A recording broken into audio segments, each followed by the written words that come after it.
Good evening. Yeah, Hello. man. What's up, guys? How you Peter doing? Corbett, welcome, man.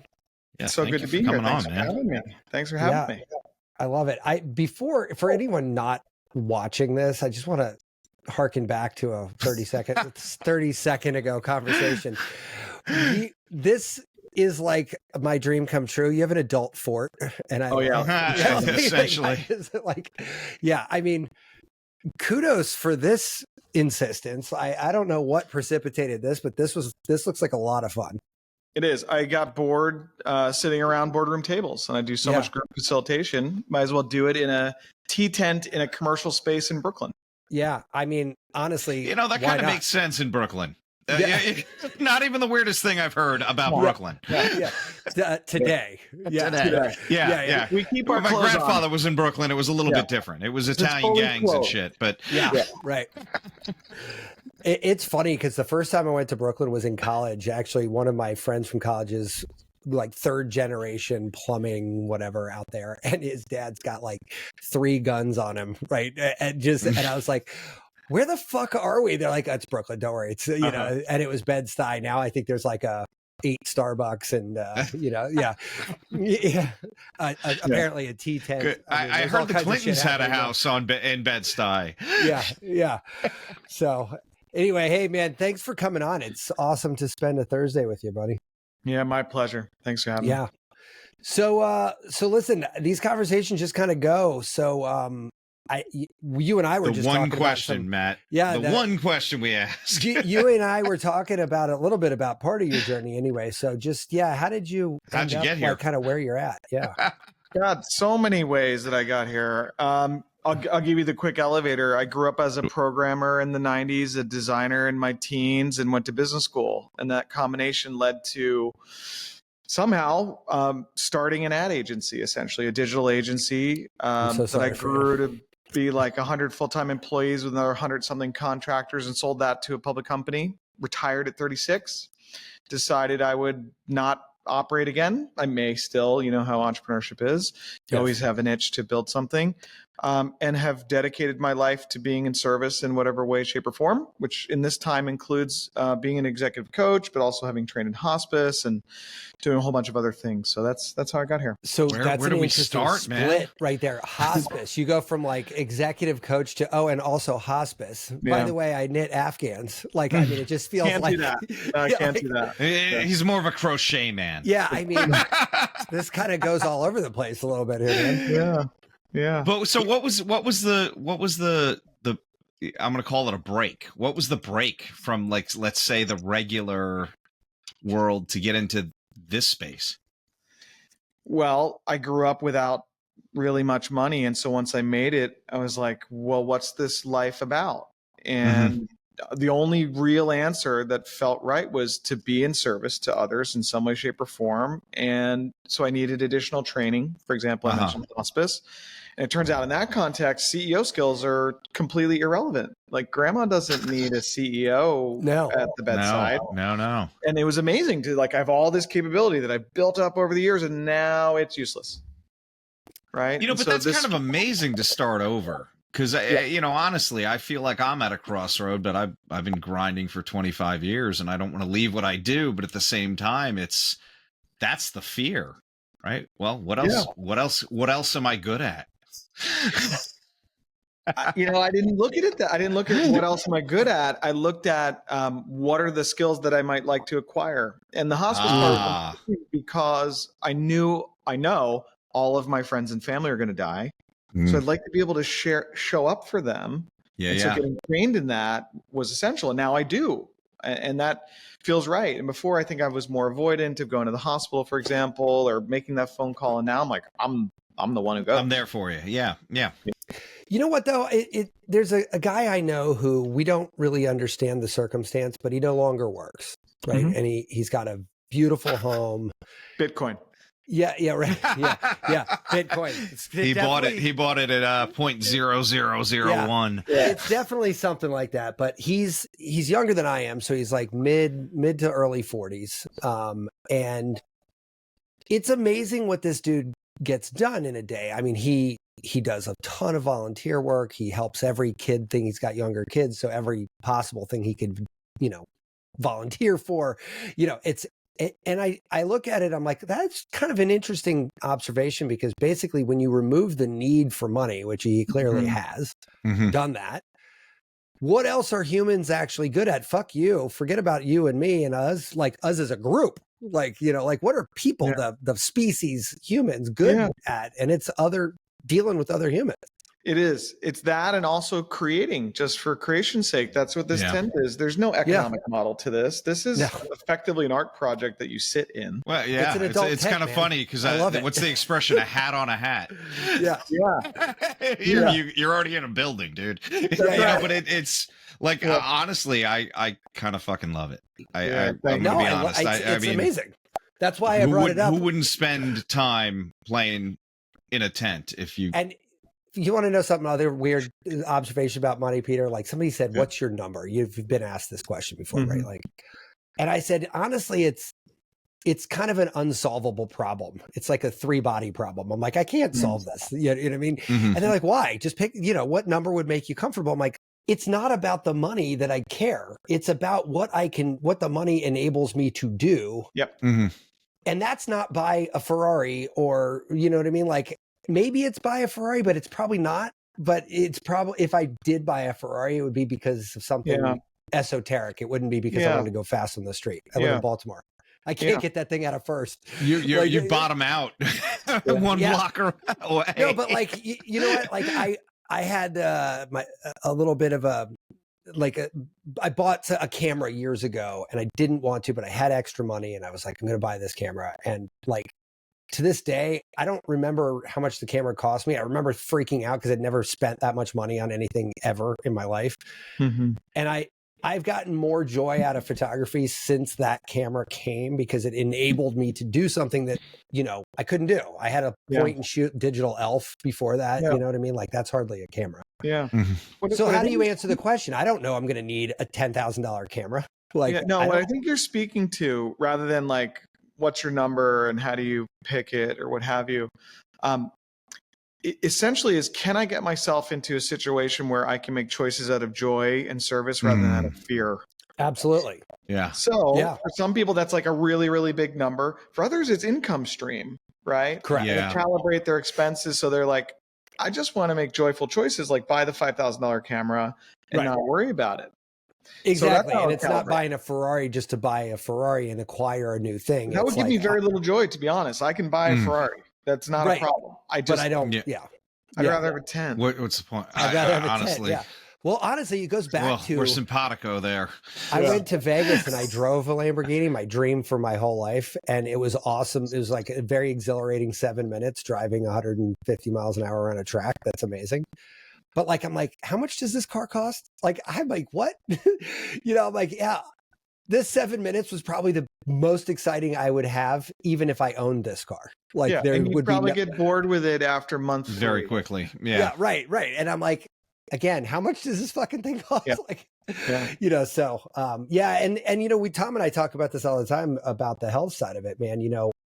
Having money and wanting to be curious about health shit, they tend to need to go together. It's an unfortunate reality. And I think it's the I don't want to say it's the way the field is going, but like this is a lot of new tech coming out, a lot of new science, and until it's mainstream, it has a certain barrier to entry, Yeah, but we're basically, if we're the early adopters, we're like rich guinea pigs, which is a weird place to be. Usually you use the actual guinea pigs, but it's wealthy people that are, for example, but they don't have any Doge, so like they do not.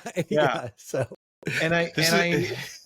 I'm happy to be it. I've done all the peptide work, all that stuff, and just wanted to see what works so that I could give my friends some good examples, and that's what's been happening. And I think that's what Brian Johnson seems to be doing too. Like, here, look, I did all this crazy stuff. You can take a look at it. Figure it out for yourself, Here's what it looked like for me. And I totally respect him for that. And I knew Fat Brian. He showed up at an event one day that I was hosting in DC back in the day and was a really nice guy then. I think he's a really nice guy now. I think he's doing a real service to humanity, though people think it's an ego game. And I really don't think it's that. Oh, that's nice to hear, because you would think. I almost feel like, and this isn't money necessarily driven, this is ego driven, where like people will do things and make it their status, right? Like, oh, look at what I'm doing. And I'm not getting that vibe from you. And if you're saying that Brian's not doing that, I'll take your word for it. Yeah. Yeah, I personally wouldn't fall for an egotist. And I went to Don't Die Summit earlier this year here in New York, packed room, and seeing what he was doing. He stood on stage for 4 hours going through slides and answering 10,000 questions. Wow. Is that an ego game? That's not feeding his own ego. He's not telling you how great he is. Yeah, the stamina in that act alone. Jesus, can you imagine? Started with confession, by the way, which is fascinating. Really? Right? Confession.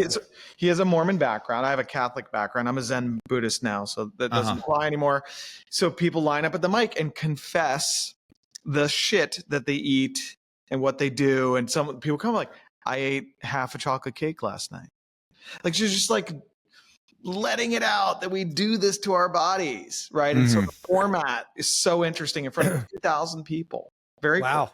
Yeah. You know, it is funny. Language is a funny thing, right? Saying that out loud could be enough to stop that problem. Because you feel guilty. I eat the cake. I feel guilty. I hide it. I don't tell my wife or partner because I want them to think I'm letting myself go. Right. So all that stuff gets stuck inside. And we now 2,000 people, they all know. Now they know. Let go of my guilt. Liberation. Yeah. That's kind of wild. So like, I don't think it would be a stretch in my mind, maybe because I also am still in the world that you got to leave. But partly because we have a show like this and we get to talk to a million people, but like, and your journey is, I don't want to say predictable, but it's one that makes sense. Do you know what I mean? Like, you're like, go from here to like over there, and they're wildly different places. But what was that like for you? Like, walk me through those steps a little bit. You didn't just wake up one morning as Zen Buddhist. I know that. No, I had started meditating when I was 19. I was fortunate that the Dalai Lama had a Tibetan center at Emory University where I went to school, and he would visit every other year, and it would just change the whole vibe of the campus. So I had a meditation practice for a very long time, even when I was operating as a CEO. But when I sold the company, I could feel that the energy of my life was shifting from accumulation of money to something else. And I was mentioning service, but it also was, I remember explicitly saying, I just want to understand the true nature of reality.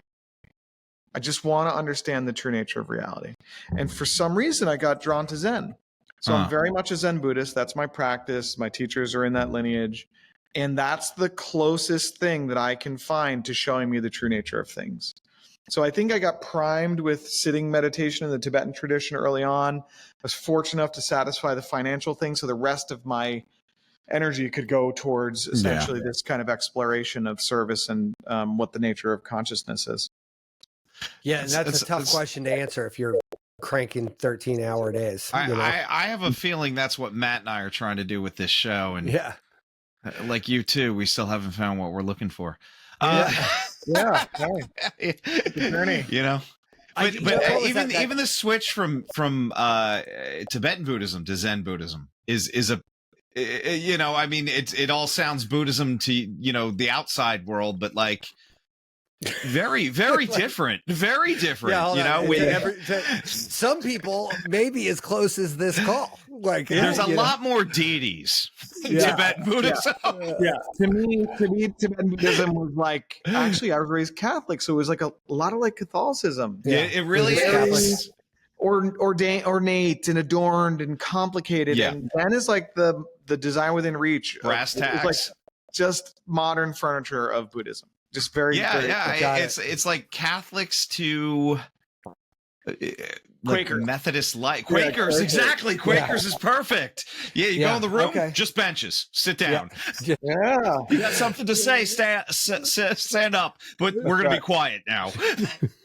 No chanting, Yeah. That's fucking hilarious. That is perfect, man. That is perfect. Yeah. Quakers is perfect. I might need to go to a Quaker meeting now. That sounds great. Yeah, seriously. You know, honestly, I have a few patients that actually converted. Oh. And oddly enough, I think one of them's Catholic as well.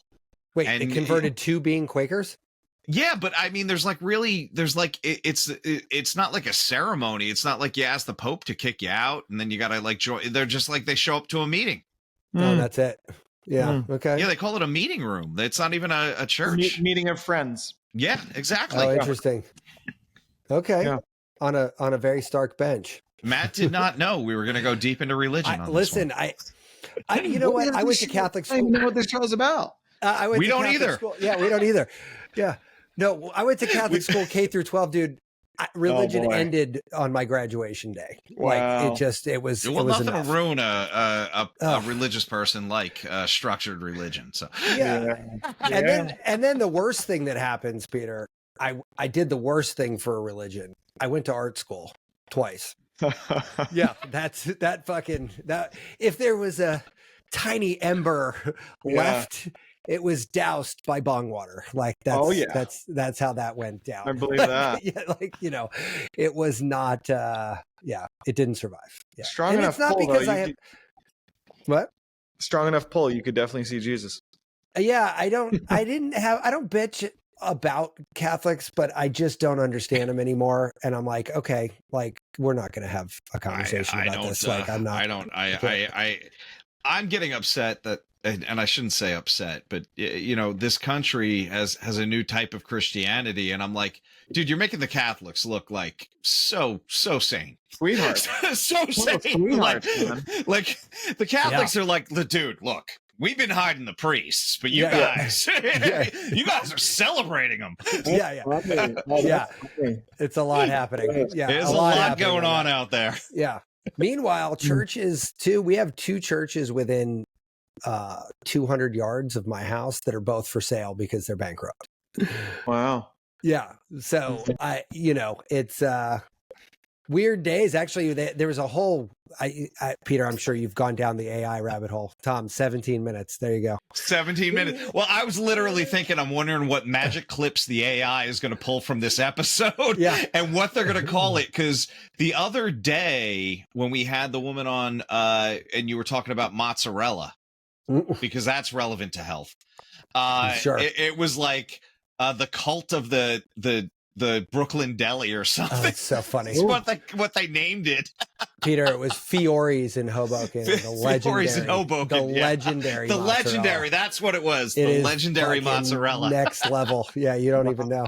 They should gotta hit it up on a Thursday. 123 and like be worshipped that way. Yeah, I mean, seriously. I don't know. I think we're just looking for some free samples. Yeah. Fiore's, please sponsor this. Yeah. Please sponsor a health podcast because serving hundreds and thousands of pounds of fresh mozzarella a year is probably not. Do they use the buffalo? Yeah, I don't know. I do not. No, yeah, it's a very weird story. It's Asian water buffalo that are in Sicily. Really? Yeah. Maybe not Sicily, but Italy. I don't know. They imported them. Wow. Okay. And I didn't, it was one of those things where I heard the story and I was like, oh my God, that's amazing. And then I never kind of dove deep enough, but I'm Italian from New Jersey. Our people have been merchants and smuggling things around for a long time. It kind of fell off a boat. Peter, I'm an acupuncturist. I've been an acupuncturist for 25 years. And I grew up on Long Island. The number of acupuncturists I know that are Italian, bald with a beard, it's insane. And to the point where I was going to say we should start calling ourselves the Marco Polo Club. Wow. And it didn't land so well, but it didn't land. No, I mean, not everyone's gold, Yeah. Interesting. So Peter, let's get back to you, man. Let's get to bed. So Peter's like you're a Zen Buddhist now. Like I'm guessing, and I'm curious, did the next thing out of your trek be the executive coaching part? Because that feels like a natural layup, right? Yeah. So I resisted that for so long. Why? I had sold the company, retired, And my friends were like, dude, will you coach me? Will you mentor me? Will you advise me? And I said, no, I wouldn't let anyone pay me anything for about 5 years post acquisition. I needed to learn how not to be transactional. I had been selling since I was in kindergarten. I was selling, wrapping paper and popcorn door to door to buy Nintendo games, right? So I didn't know how not to make money, which is a very strange thing. So I stopped. I could show you how not to make money. So I learned how not to. And I'm at a 7-day intensive retreat at Zen Mountain Monastery in upstate New York. And I remember it clearly on like day 5. It's 16 hours a day, right? Day 5. Oof. And just tears start coming, and I can see clearly this whole practice that I'm now offering now. I was like, really? I have to do this? I must put myself out there again, okay, I will, but I didn't do it for another 1.5 years. And what happened was a friend of mine who at the time was running a $4 billion company said, you're my coach. I need you to coach me. I want you to get me ready for acquisition. I want you to work with my executive team and we'll go from there. And I said, no. He said, no, you don't get it. I'm just going to start sending you money. You're my coach. You're going to need to start showing up. Yeah. And he's a good friend. So I said yes. And the first session, I fucking loved it. It was awesome. And it just kept being awesome. So I worked with him all the way through to the sale of the company to a public one. And along the way, people heard that I had an executive coaching practice and started reaching out. And so now I have 5 clients. I keep it small. I'm not trying to build a coaching empire. And I love it. These are really intense engagements. It's not just about business. Sometimes I have coaching clients whose spouses are suicidal, and we work on remedying that situation. Sometimes they have some serious issues as well, like addiction. And I've worked with several clients who are addicted to cocaine, alcohol, and sex, and sometimes at the same time. So this is a very, I think, challenging and rewarding practice that I'm engaged in. It's sufficiently difficult, I guess I would say, to keep me interested in it. Sure. And it's hard, I think, when you find yourself getting paid for that, I think, because all of a sudden you're like, well, wait a minute, I'm also just a person. This could be wrong. And now I feel a little weird about it if it is wrong because you gave me money. Or what do you mean about wrong? Well, not wrong. That was probably a poor choice of words, but maybe you misread a situation and kind of let him right when he should have gone left. This is going to sound like the cockiest, most arrogant thing that you've heard. Sure. I almost never feel that ever. Perfect. Never. So when I'm in that zone with that coaching client, I am just channeling the entire universe of wisdom I've ever been exposed to. And it is 99.9% on. Every once in a while, there's a slight misfire. I can course correct, but I have no concern. It's like a fighter pilot is just going to nail that target every time. Got it. Well, that's an interesting perspective. I got a question here because I've worked with some coaches before and we've had some on the show. Yeah. What happens when you have resistance from that person you're coaching, though? Depends. It depends on who they are. It depends on what the resistance is around. Usually what I'll do is I'll say, so is it okay if I push in here a little bit harder? Okay. If they say yes, then I fucking push fucking hard. It's insane. Yeah.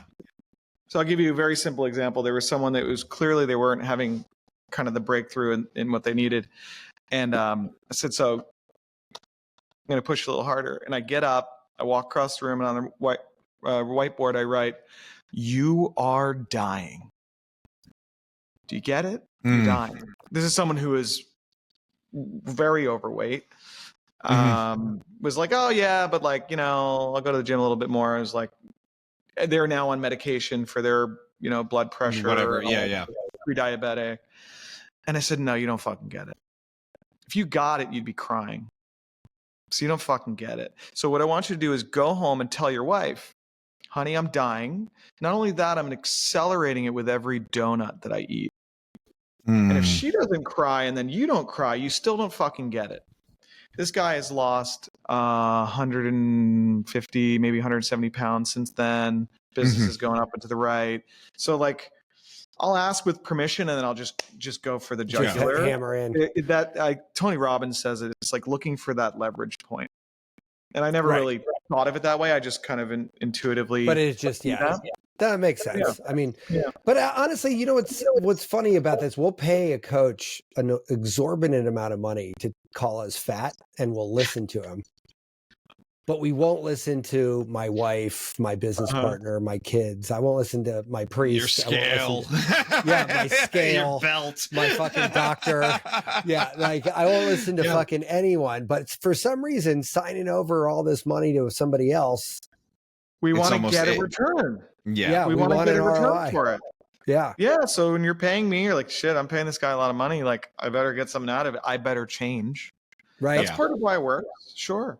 Yeah. Actually, I will say, fascinating psychology, isn't it? It's when I first started doing the coaching work, I was like, okay, I want to give some really small business owners and some other folks like some of my time then if I'm going to be doing this. Yeah. And I just said to it was specifically some women who had small businesses. I said, pay me whatever you want. And they would pay me like a couple $100 or whatever it was. Invariably, those were the ones that made the least progress and ended up quitting. Yeah. So the money means something very real. Right. No, that's a good point. And it's funny. I went to a hypnotist to stop smoking years ago. And the hypnotist was like, let's call it $300. I don't know what it was. But I literally bought a pack of cigarettes on the way to his office because I got stuck on a call from work. And I fucking was like, whatever the cigarettes cost, I did the math in my head. I'm like, all right, I have to go. And this is how much I smoke. And I came up with the formula. I was like, this doctor better get me past this day.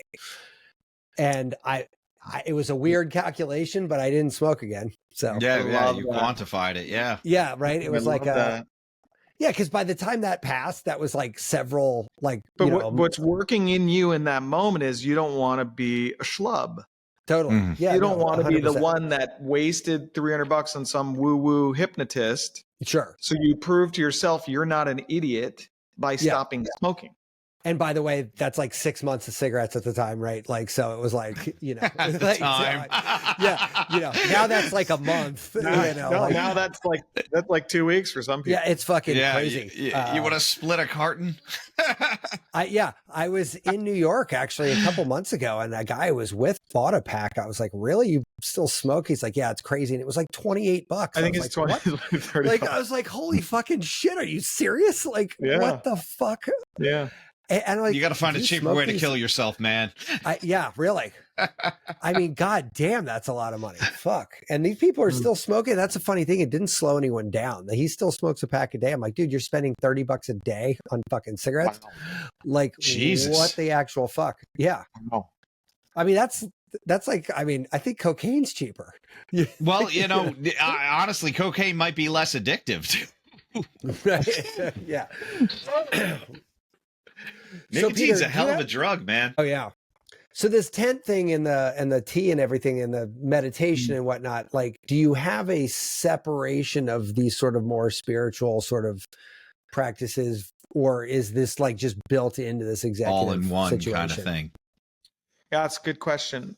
So I'm here in my office, and there's obviously the tea tent behind me, and there's a normal conference room over there where I do one-on-one sessions. Sometimes the one-on-one sessions are in there.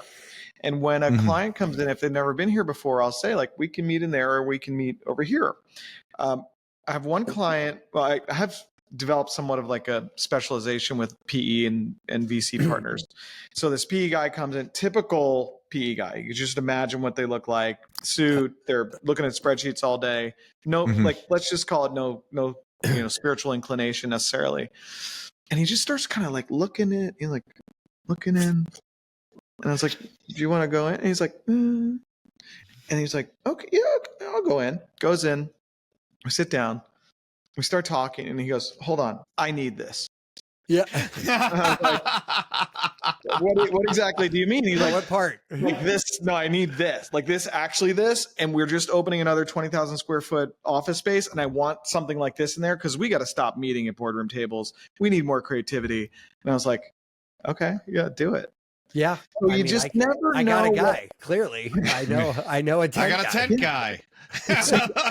You never know what, my, whatever I would call this, joie de vivre, the way that I live my life will rub off on someone and affect them. So I just choose not to hide.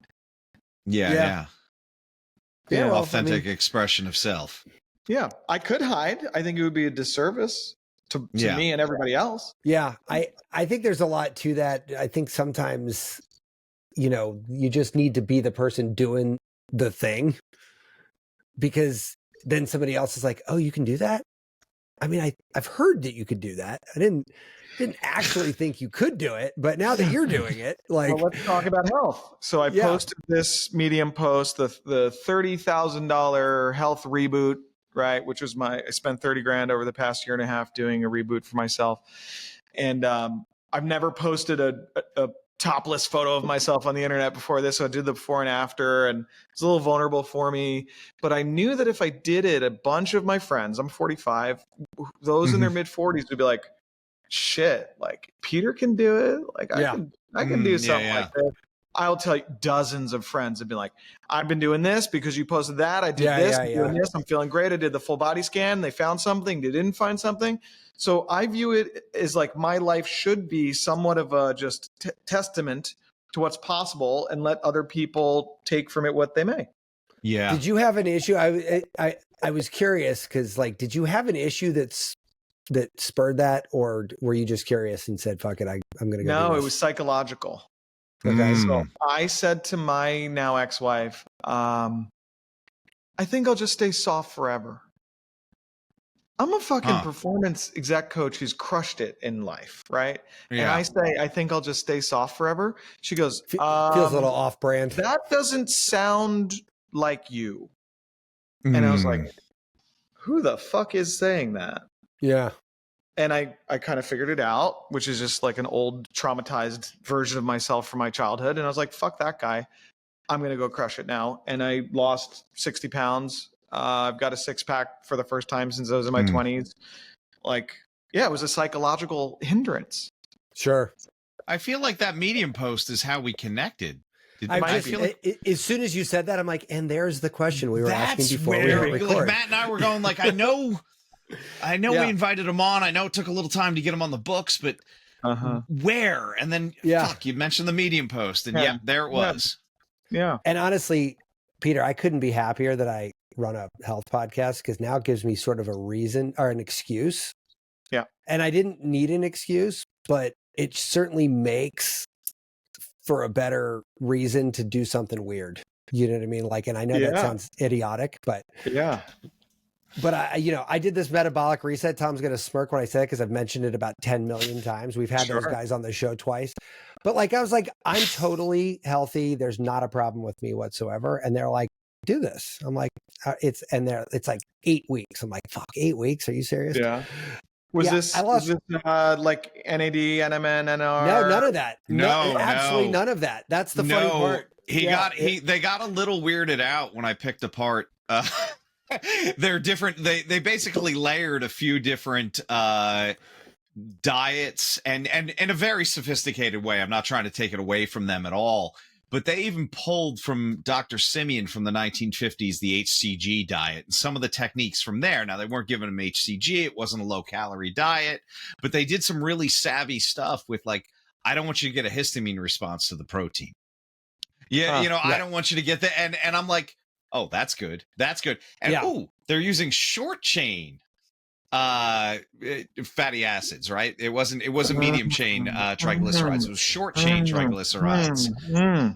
And it was fun. And they came back on the show. I told them one of the caveats is I'm going to do this, and if it works, then I'm going to be your biggest. But if it doesn't, I'm going to fucking eviscerate you. And they're like, dude, no problem. Like, they answered too confidently. And I was like, no, he's gonna. So there's science here. He's gonna win.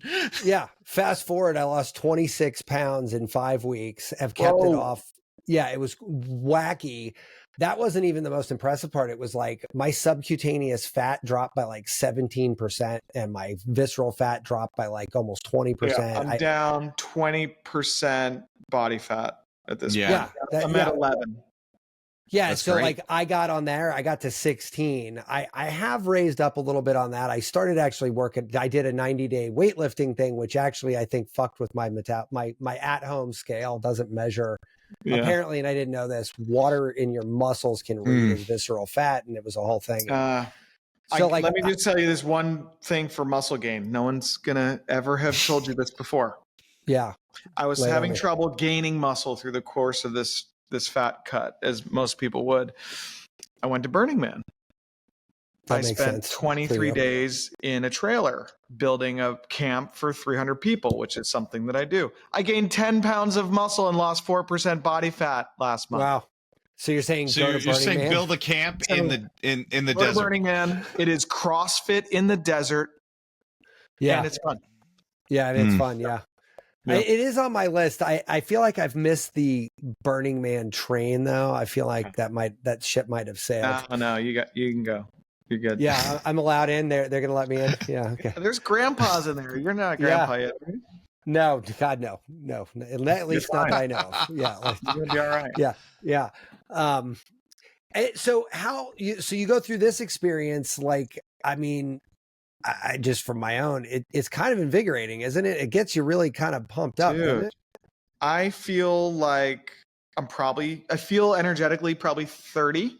Sure. I'm fitter than I have been since I was probably 20.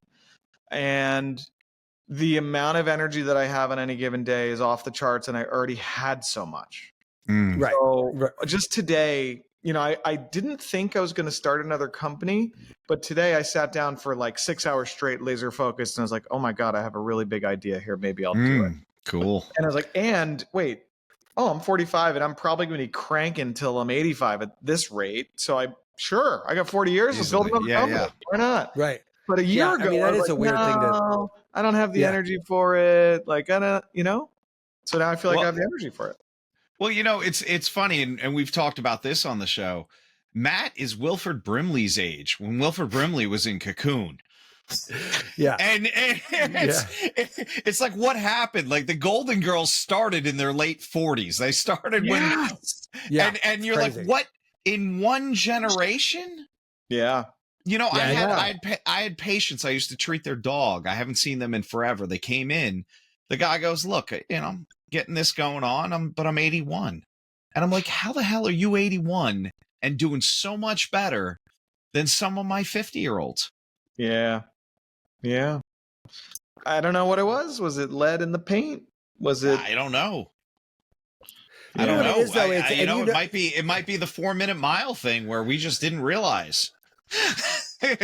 We didn't know it was possible until somebody did it, and we're like, "That's right. That motherfucker looks good." Right. But the reality is, you know this, Peter, because you've done it. The secret is no secret at all. Like 90% of it is just don't be a fucking asshole and eat like a shithead. Like that's the fucking big Dan fucking John revelation. Says, eat like an adult. Yeah, eat like a fucking adult. Yeah. It's just not rocket science. And I hear, my parents' friends and them, like when I talk to my parents, even and old people in that age bracket, they're always like, I can't eat I need the sugar-free syrup at breakfast or something. It's always something fucking, and then poison. And I was like, first of all, what are you doing with that nonsense? But second of all, if you just didn't treat your body poorly, you wouldn't care about the fucking sugar-free syrup. It wouldn't even be on a concern level because your body would be doing what your body should be doing. And honestly, you probably wouldn't even be craving the goddamn sugar anyway, so you wouldn't even bother with the sugar-free stuff. And I'm sure you've talked a lot about sugar on this podcast, and I'll just share just a little bit. I was addicted to sugar, just like everybody else. Why wouldn't you be? Yeah. And as a part of this cut, I was like, I'm going to eat apples. I like apples. I am so hooked on apples. I am fucking mainlining apples, brother. If I want something sweet, I eat an apple. Yeah. There's nothing that actually tastes better than that to me now. Totally. 100%. It's pretty straightforward.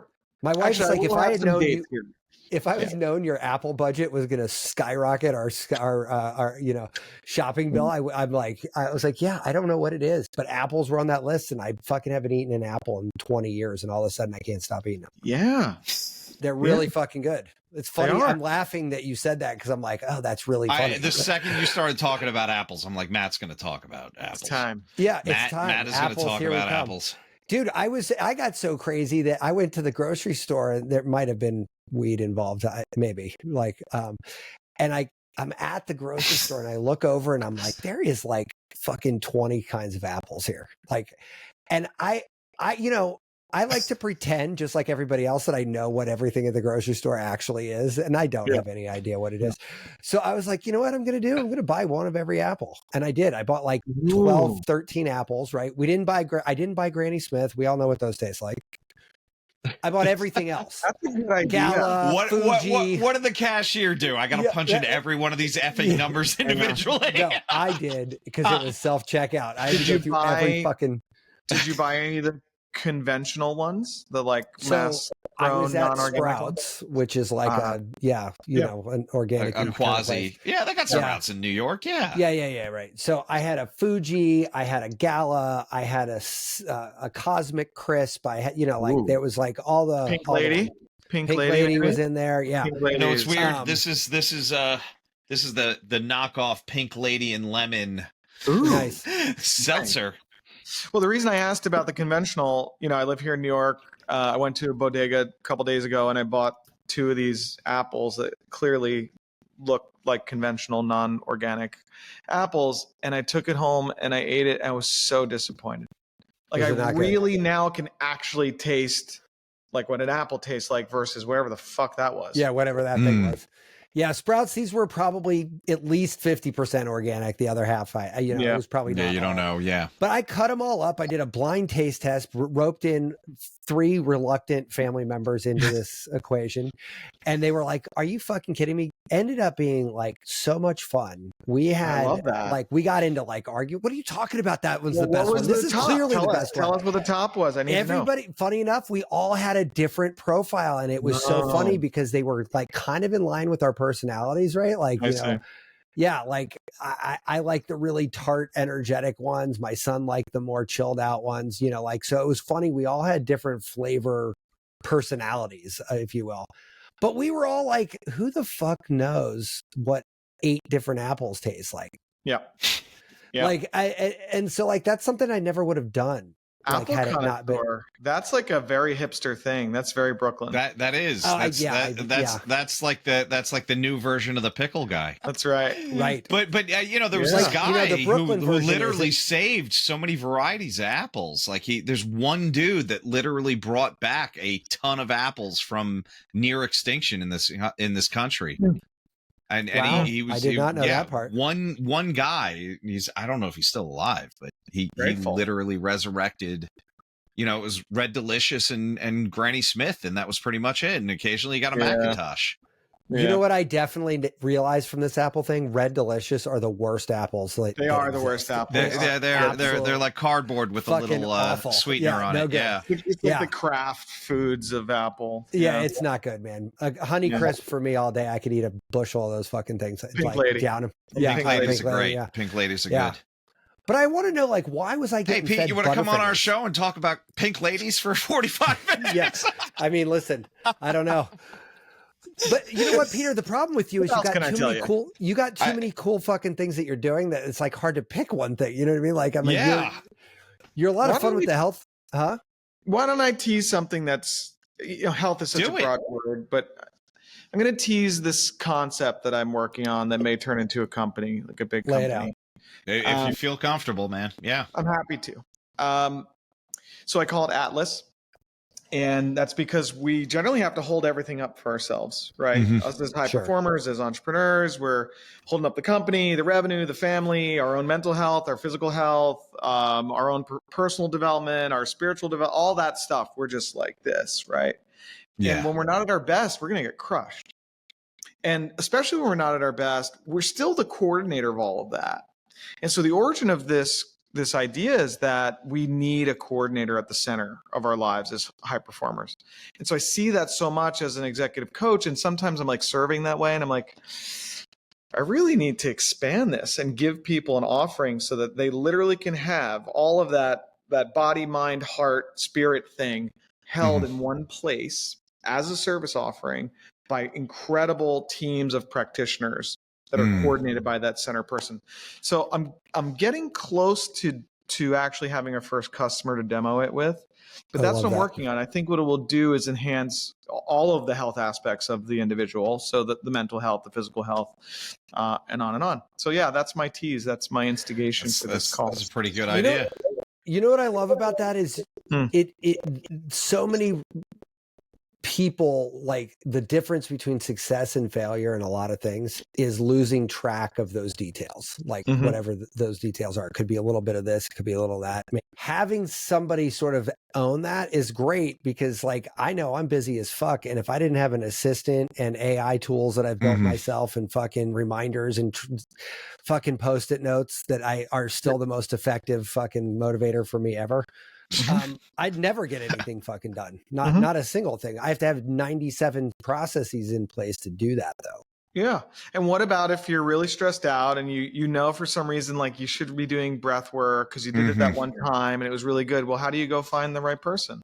And how do you get that booked for you really easily? Like if you tell your assistant, go find me a breath worker. Like There's really no boundaries on that. Yeah. Right.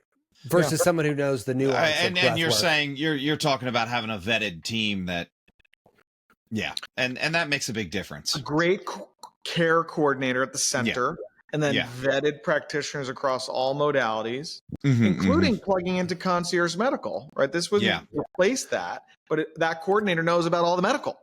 Right. Well, and Concierge is probably where this starts anyway, or at least. Well, and that'll probably be the big cornerstone. Cornerstone there. Yeah. We've had a couple concierge docs on the show. I have one. I swear by mine. Like, but they leave everything else out. But they so leave they do the medical, and they won't even do the mental, right? And they certainly don't really do the physical, and they don't do the spiritual. So I've still got to coordinate all this other stuff. Yeah. But it is nice to have somebody check it off of that list. So if we could extend our imagination into like the broader picture and say, what if I had a concierge for all the concierges? Like, the whole self.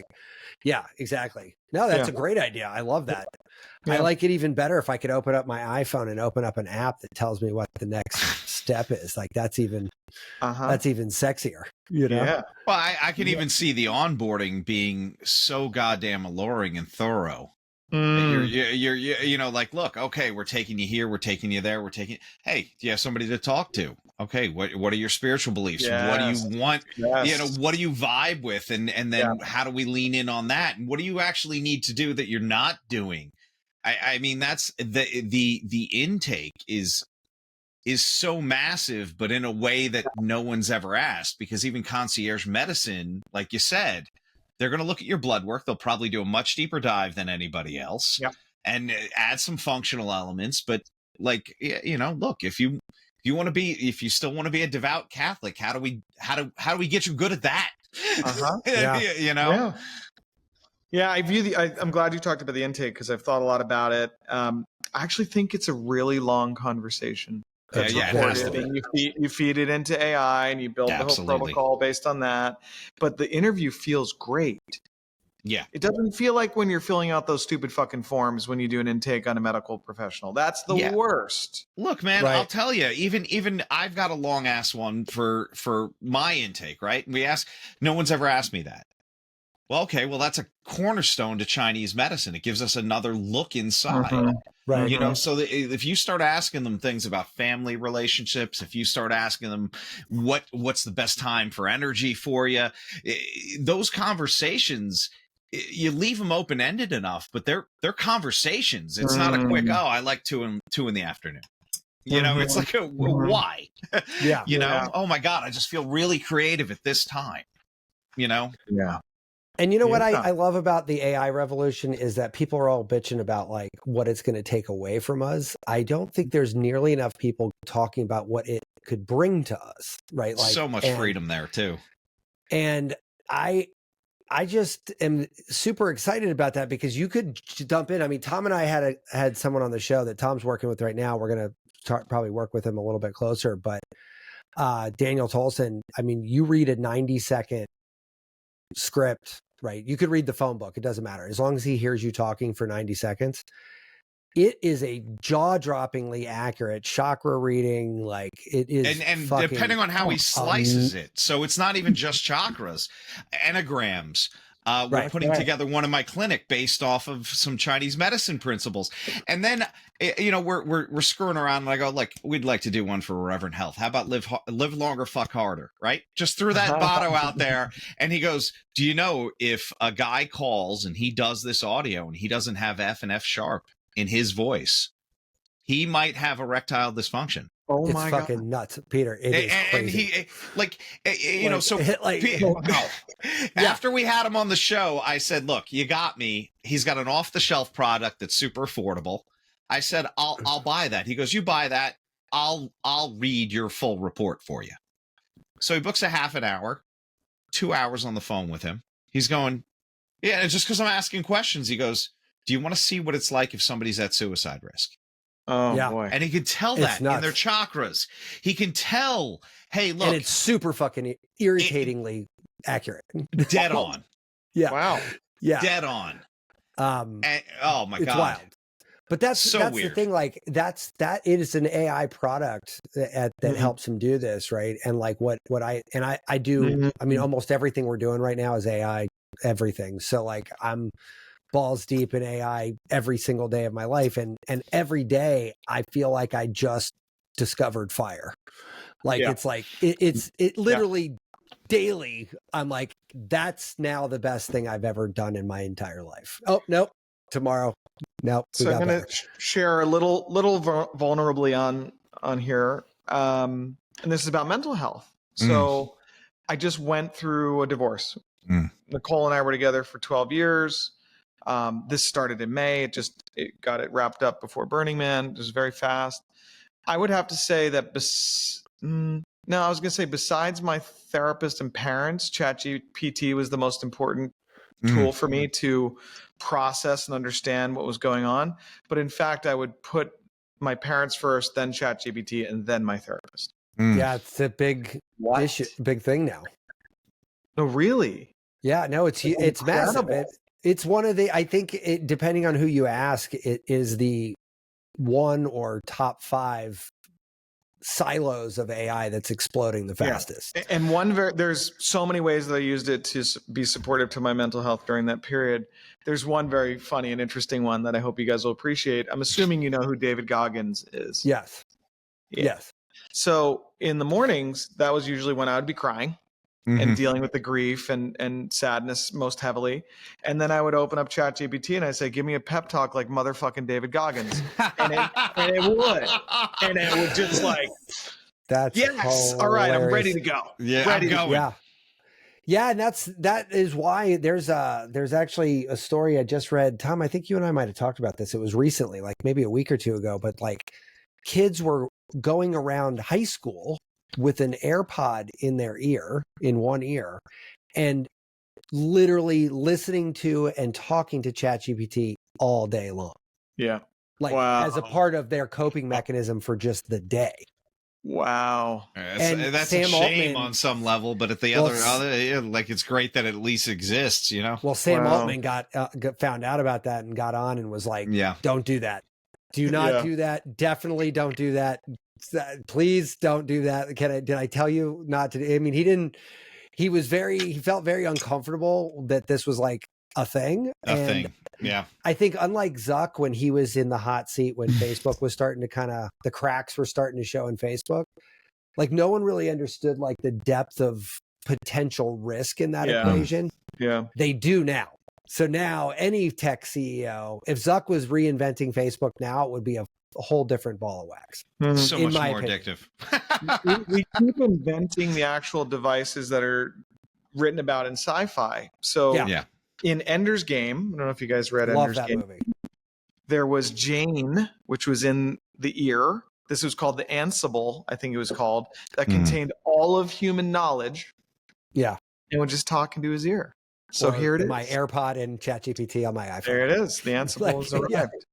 Yeah, the Ansible's arrived. Yeah, that movie, by the way, fucking next level, bro. Like that shit is fucking amazing. And latest version of AirPods 3 just came out. I just got them. And with iOS 26, real-time language translation. Oh, you know what? Oh, so I don't need my little knockoff Temu ones that I bought, huh? Yeah. No, so you're going to stand there, someone speaks Spanish to you, and it's just speaking to you in English. And that's that's Star Trek. That was Babelfish from what was that? Life, the Universe, and Everything. Yeah, yeah. I think that is right. Yeah, Babelfish. Jesus Christ, I haven't heard Here we that are. in fucking wow. Here we are. And you know what though? Like, I think inherently, I feel like I've always been Neo from the Matrix. Like, and I'm just waiting for somebody to hand me a blue and a red pill. You know what I mean? Go like, to Burning Man. Yeah. Go to Burning Man. Yeah, I'm sure there's lots of blue and red. Well, what pills. do you do there? You take them both. That's right. Yeah. And then 6 other ones with all colors we don't even know. Yeah. That's right. Yeah. No, but like, I feel like I've always thought about technology like that, right? Like, I feel like I'm in like some kind of molasses time warp waiting for time to get to the point where I know it's going. It's almost like I was there and I came back to here. Sure. Like, cause I'm like, no, that's of course what's going to happen. Like it has to, like, there's no choice but for it to end there. Yeah. Right. Like and like, that's right. Like, why do we have all these issues? Like, why can't I just talk to anybody? Like, I know I can. That makes sense to me. We're getting there. We're getting there. But I mean, if I could talk to anybody, you know what else I could do? Anything else. Like, it doesn't matter. Like, oh, I got to change a tire now. Great. It's going to give me fucking step-by-step directions on how to do that. Yeah. Oh, you want to replace the transmission in your truck? Cool. Here's how you do that. Yeah. Step 1. Jack up the car. You're like, what? I mean, we're moments away from the right AR glasses to do all that. I mean, just moments. Hey, listen, you're the guy to ask about this. Have you bought the new ones, the new Ray-Ban upgrades? I haven't, but I heard they're really great. I tried them on recently, and it's really cool to be able to hear sound through the, I forget the technical term, but through your bone conduction. Yeah, the bone conduction. Yeah, it's very interesting. Yeah. I was talking to a CEO client of mine recently. He said, "Yeah, I got him, and I put him on, and then like in a boring meeting, I just start listening to a podcast." I was That's like, "Fucking hilarious." It's like maybe you change the structure of your meetings instead. Yeah, maybe stop having the meetings. Yes. Yeah, do you really need the meetings? I got the Apple Vision Pro when they first came out, and we had a client who was looking to do something, and I was like, oh, this is a great excuse to spend $4,000 on a pair of goggles. And so I went out and I was like, I put them on, and I was like, took them off like 10, 20 minutes later, and I was like, I like these too much. Oh, like I was like, because it was like my brain went absolutely crazy with use cases. And then like a month later or 2 months later, maybe a little longer, but this guy came on and did a video, and he was a DP on a movie set. And in his Vision Pro, which he used with see-through mode, so he can see everybody, he also had the script editor's script up in one window. He had the director of photography's principal camera video, like he saw what they saw in there. He had a Slack channel for the production crew. He had all this shit in his field of vision, so he could walk around like a ninja and be like, what's the line? Got the line. What's the next shot? I got the blocking list right here. Like everything. I was like, see, man, that is fucking why we have technology right there. That's a real use case. Yeah. Like, you know, and I don't know. I just get so fucking like just sexually excited about technology. It feels like I just like fucking love it, bro. Like, it's let me give you a futuristic brand new modality that I hope gets invented, and it's going to could take 10 years. I think we're inventing it tonight. Podcast for this came to me last week. So you guys have seen in a movie set, you know, the green bodysuit and the motion capture suit. Oh, you're supposed to do those in movies? Oh, sorry. Yeah. So imagine that. There's two. There's Friday night. There's a client wearing a full AR headset and haptic suit. Sure. Gotcha. Then there is an actor essentially that is wearing, you know, the right gear so that when you see them through AR, it can be that mother that never fucking hugged you. Oh, wow. Actual mother. And the hug can actually happen. So like playing out all of those scenarios in a scene, in an AR developed scene with live human actors, because physical touch is so important for healing in a lot of different ways, that we're going to do. We will do that. That's a great idea. I don't know when, and it's going to be very expensive in the beginning, right? It's going to be like very expensive reparenting pod. And you'll pay $5,000 to do 10 sessions, and you're going to forgive daddy. That's basically what's going to happen. You ever seen the Orville, the Seth MacFarlane's Star Trek space show?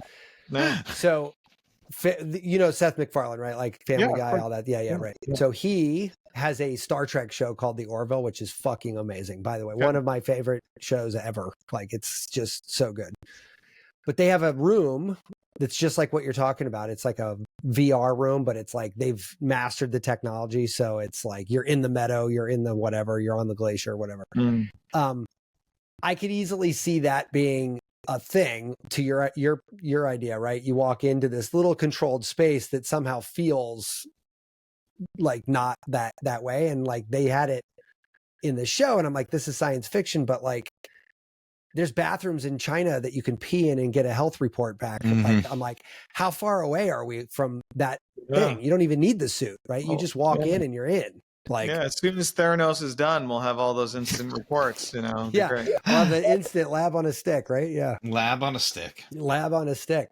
Yeah, I can do this all day. You're a lot of fun. I like this people is who great, man. Who like have time to fuck around with stuff. That's, you know. Fuck around and we find out. That's how we do it. Fuck around and find out. Yeah. So Peter, where and how do you even want people to find you? Like, I don't know. Like, you can find them at Burning Man. Yeah. Like, I'm like, usually we're like, what are you pimping out? Where do you want us to send you to? What are you promoting? That kind of stuff. I'm not really selling anything. You can find me on Instagram. It's Corbett 3000, Corbett 3000. My coaching practice is still rush.co, but that's, you know, reach out if you Seems like. But you've hit your 5-person max, so I'm not trying to have too many. I'm not trying to sell that much of my life. We'll just put it that way. And outside of that, I don't really write so much on Medium, but Corbett 3000 everywhere on the internet. You can see that post we were talking about over there at corbett3000.medium.com. And if people have any questions for me, feel free to hit me up. I'm super available online, and it's really great to spend some time with you guys. Thank you. It was super thank fun. you for coming on. This is such a fun one, and God, I want to be you when I grow up, and yet I'm older than you. I always say that I'm like, I don't want to be anybody to grow up when they grow up except me, but I'm like, sometimes I'm like, oh, you wouldn't be a terrible, like, it's interesting. We get to have another great conversation with somebody that was on.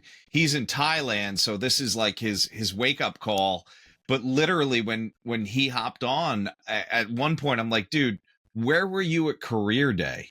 No one told me that you could do this, that you could just fuck off to Thailand. By the way, you could pitch a tent in a building in Brooklyn. A tent in the middle. He could. I mean, there's so many things that you're like, no, you got to be a doctor, you got to be a lawyer, you got to be, insert little boxes song here. But that's funny. Just no, here, dude, I'm out of it. Peter, if we're in Brooklyn, I'm having tea at your place. Man, amazing. You guys come on by. It's really a pleasure. Dude. Yeah, man. Thank you so much, Peter. Be good, guys. Take care. Bye-bye. Be subversive, irreverent. Health is wealth, but you knew that. Everybody knows that. But so is following us on social media at Irreverent Health. And check out our website for more exclusive content at irreverenthealth.com. Oh, I like this. Thanks for tuning into this episode of Irreverent Health.